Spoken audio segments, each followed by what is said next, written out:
दवाई चंद्रचूड़ के सीजीआई पद से रिटायर होने के बाद नए सीजीआई संजीव खन्ना अब चंद्रचूड़ के फैसले एक के बाद एक करके बदल रहे हैं। साथ ही संजीव खन्ना के सीजीआई बनने के बाद एक सख्त फैसले भी सुप्रीम कोर्ट की तरफ से लिए जा रहे हैं। सीजीआई संजीव खन्ना के तेवरों से साफ हो गया है कि सुप्रीम कोर्ट में अब बहुत कुछ बदलने वाला है। भले ही जस्टिस खन्ना की नियुक्ति से लेकर उनके सीजीआई बनने पर कई सवाल उठे हों, लेकिन अब उनके तेवरों से मोदी सरकार भी डरी डरी दिखाई दे रही है। सीजीआई संजीव खन्ना डीवाई चंद्रचूड़ के फैसले एक के बाद एक पलटने में जुट गए हैं। सीजीआई खन्ना को पद संभाले अभी 4 दिन ही हुए हैं। 11 नवंबर को उन्होंने सीजीआई पद संभाला था। ऐसे में उनके तेवर बता रहे हैं कि आने वाले समय में मोदी सरकार पर बहुत भारी पड़ने वाला है, तो अब सीजीआई ने बदल दिया है। कौन सा ऐसा फैसला जिस पर हो रही है चर्चा, तो इस रिपोर्ट में हम उसी पर बात करने जा रहे हैं। नमस्कार, मैं हूं अंशिता पूर्व। सीजीआई वाई चंद्रचूड़ को लेकर उनके आलोचक दावा करते हैं कि वह उन उम्मीदों पर खरे नहीं उतरे जो उनके सीजीआई बनने पर देश ने लगाई थी। जैसे जैसे जस्टिस चंद्रचूड़ के रिटायरमेंट का समय नजदीक आया, उनके कई फैसलों पर सवाल उठ गए। उनकी टिप्पणियों की आलोचना होने लगी। जज से लेकर वकीलों ने भी उनका विरोध करना शुरू कर दिया। दावे तो यहां तक किए जाने लगे थे कि सुप्रीम कोर्ट में सरकार का दखल बढ़ रहा है और इसलिए सरकार के खिलाफ सुप्रीम कोर्ट से फैसले मुश्किल से आ पा रहे हैं। सीजीआई दवाई चंद्रचूड़ ने अपने 2 साल के कार्यकाल में कई बड़े फैसले सुनाए थे, जिसमें कई पर विवाद भी हुआ था। सुप्रीम कोर्ट के 2 वरिष्ठ जजों ने तो चंद्रचूड़ के फैसले से जुड़ी टिप्पणी की तीखी आलोचना तक कर दी थी। देश के इतिहास में पहली बार ऐसा देखा गया था कि किसी सीजेआई के खिलाफ वकीलों ने तीखे तंज कसे हों। लेकिन अब सीजेआई संजीव खन्ना के बनने से एक बार फिर से लोगों को उम्मीद दिखाई दे रही है कि कोर्ट कई सख्त फैसले सुना सकता है। फिलहाल तो सीजीआई संजीव खन्ना की तरफ से पूर्व सीजीआई चंद्रचूड़ के फैसले ही एक के बाद एक पलटे जा रहे हैं। तो सीजीआई खन्ना ने सुप्रीम कोर्ट में मामलों के आवंटन के लिए एक नया रोस्टर निकाला है।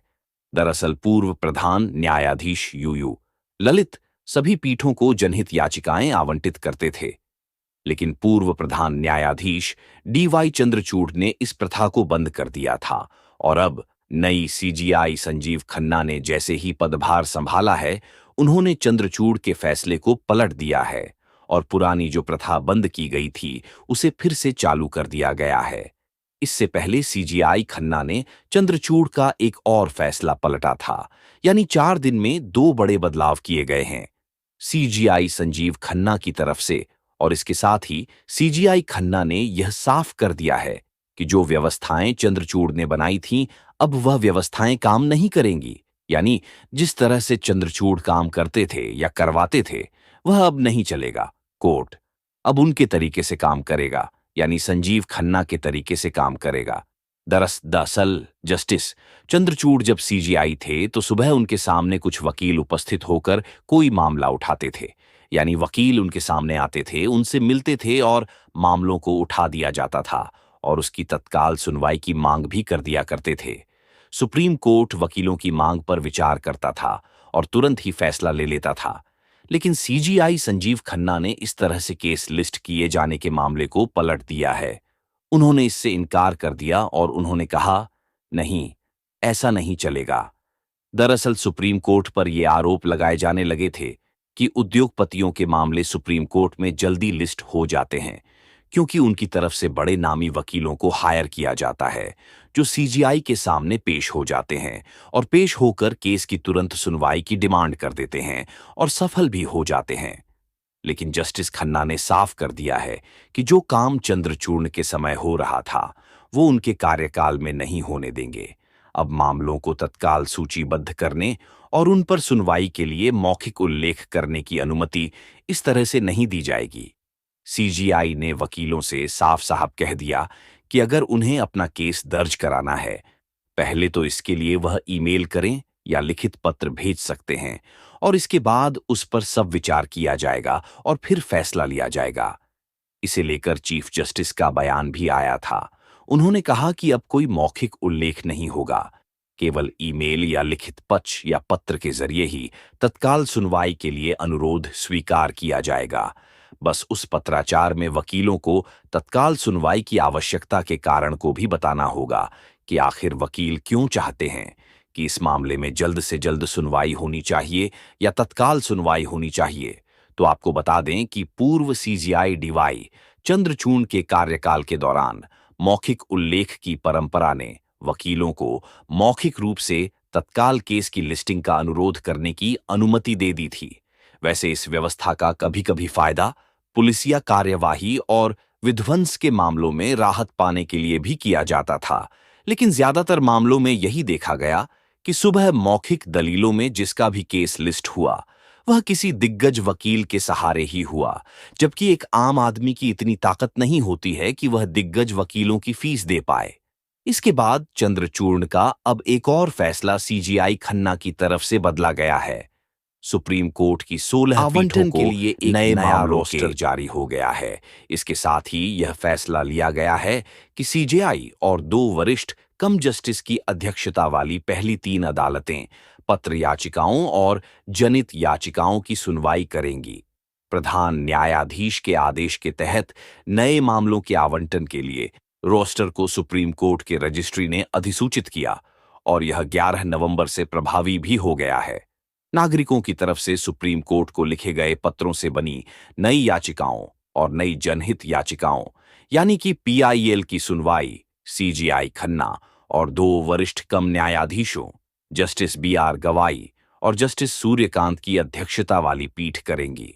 पत्र याचिकाओं और जनहित याचिकाओं के अलावा सीजीआई की अगुवाई वाली पीठ ज्यादातर मुद्दों पर विषयवार विचार करेंगी, जिसमें सामाजिक न्याय से संबंधित मामले, राष्ट्रपति उपरा राष्ट्रपति के चुनाव से संबंधित विवाद और सांसदों और विधायकों के चुनाव से संबंधित अन्य मामले, बंदी प्रत्यक्षीकरण मामले और मध्यस्थता के मामले ही शामिल होंगे। इसके अलावा जस्टिस सूर्यकांत की अध्यक्षता वाली पीठ चुनाव संबंधी याचिकाओं पर भी सुनवाई करेगी।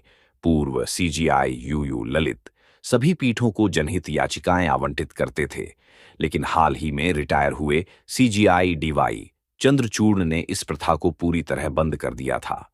विषयवार मामलों का आवंटन 16 वरिष्ठ न्यायाधीशों को किया गया है, जो पीठों की अध्यक्षता करेंगे। जस्टिस जेवी पारदीवाला, जो पूर्व सीजीआई चंद्रचूड़ के साथ पीठ में थे, वह सामान्य दीवानी मामलों के अलावा प्रत्यक्ष और अप्रत्यक्ष कर मामलों को भी देखेंगे। सुप्रीम कोर्ट में सीजीआई सहित 3 वरिष्ठ कम न्यायाधीशों के अलावा अन्य 13 न्यायाधीश हैं।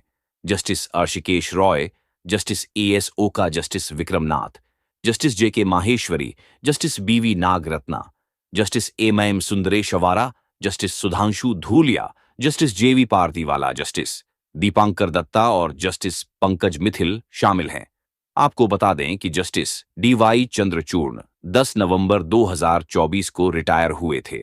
वह सीजीआई पद पर 2 साल रहे। इस दौरान उन्होंने पहले से चली आ रही कई व्यवस्थाओं में बदलाव किए थे, लेकिन सीजीआई चंद्रचूड़ के रिटायर होने के बाद अब संजीव खन्ना उनकी बनाई गई व्यवस्था में बदलाव करने में जुटे हुए हैं। संजीव खन्ना ने सीजीआई पद संभालते ही साफ कर दिया था कि उनके पास में भले ले ही 6 महीने का समय है, लेकिन इस दौरान वह अपनी पूरी ताकत लोगों को न्याय देने में लगा देंगे। सीजीआई खन्ना ने शपथ लेते ही कहा कि न्यायपालिका शासन प्रणाली का अभिन्न फिर भी अलग और स्वतंत्र हिस्सा है।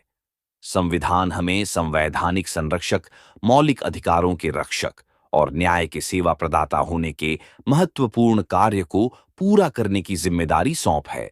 समान व्यवहार के मामले में न्याय वितरण ढांचे में सभी को सफल होने का उचित अवसर प्रदान करना जरूरी है, चाहे उनकी स्थिति, धन या शक्ति कुछ भी हो, और यह न्यायपूर्ण और निष्पक्ष निर्णय हो। यह हमारे मूल सिद्धांतों को चिन्हित करते हैं। हमें सौंपी गई जिम्मेदारी नागरिकों के अधिकारों के रक्षक और विवाद समाधानकर्ता के रूप में हमारी प्रतिबद्धता की पुष्टि करती है। हमारे महान राष्ट्र के सभी नागरिकों के लिए न्याय तक आसान पहुंच सुनिश्चित करना हमारा संवैधानिक कर्तव्य है। तो अब एक बार फिर संजीव खन्ना ने जब चंद्रचूड़ के एक फैसले को पलट दिया है, तो इसकी चर्चा जोरों से होने लगी है और एक बार फिर सीजेआई से आम जनता की उम्मीदें बढ़ गई हैं। तो ये रिपोर्ट आपको कैसी लगी? हमें कमेंट करके अपनी राय जरूर दीजिएगा। इसी के साथ मुझे दीजिए इजाजत। देखते रहिए डीवी लाइव। नमस्कार।